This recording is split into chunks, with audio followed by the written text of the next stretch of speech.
네, 발달의 단계 한번 알아보겠습니다. 자, 저희가 이제 이 과목이 영유아 발달이죠. 그래서 저희가 그렇지만 이제 영아기까지만 설명을 드리기는 조금 아쉬운 감이 있어서 저희가 그래도 이제 아동기까지 한번 간단하게 알아보도록 하겠습니다.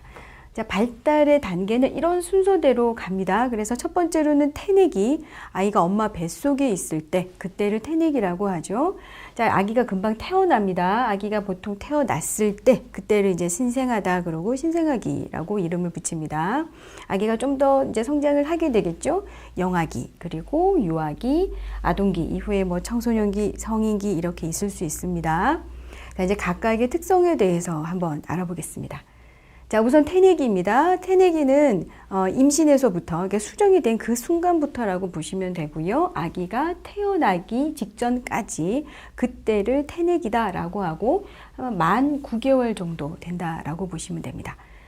자, 태아의 신체 조직이 이 시기에는 이제 생성이 되죠. 그래서 정말 뭐 그냥 하나의 세포였지만 그 세포들이 분화가 되고 성장을 하게 되면서 신체 조직이 생성이 됩니다. 그래서 처음에는 정말 동그란 하나의 그 수정체였던 그 아기가 약간 올챙이 모양으로 되었다가 이제 팔, 다리가 생성이 되고요. 여러 가지 기관들이 다 만들어지는 그 시기가 바로 태내기죠. 어떻게 보면 그 인생에 있어서 정말 그 최고의 성장기가 바로 태내기라고 볼 수 있습니다. 눈에 보이지 않던 세포가 아기가 되는 시기가 바로 태내기라고 보시면 되고 정말 그 시기에 정말 대단한 많은 변화들이 일어나는 시기다라고 보입니다. 자, 그리고 두 번째 신생아기입니다. 아기가 이제 태어나서 보통 뭐 한 달간이다 라고 이야기하기도 하고 또는 이제 그 4주간 보통 28일 정도까지를 신생아기다 라고 이야기를 하게 되죠. 자, 모체 밖의 새로운 환경에 적응하는 것이 가장 큰 과제입니다. 왜냐하면 태중에 있던 아기는 호흡을 스스로 하지 않습니다.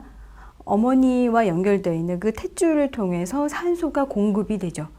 자, 그렇기 때문에 아기가 태어나서 첫 울음을 우는 것, 아이가 울지 않는 경우에는 아이를 살짝 건드려서 엉덩이를 탁 쳐서 울도록 만듭니다. 왜 울도록 하느냐? 울면서 호흡을 시작한다는 거죠. 스스로 폐를 활용해서 호흡을 할 수 있게 되는 그 환경에 적응하는 것이 굉장히 중요하고요.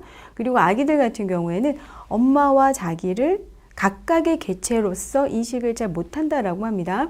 그래서 내가 정말 독립적인 나는 나고 엄마는 엄마구나 이렇게 따로 분리를 할 수 있어야 되겠죠.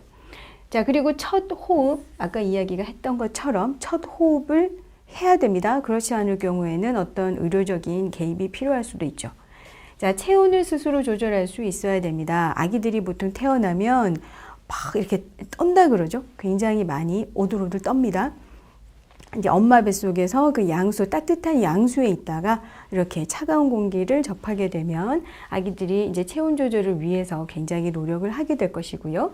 자, 배설 작용도 스스로 해야 됩니다. 영양 섭취도 해야 됩니다.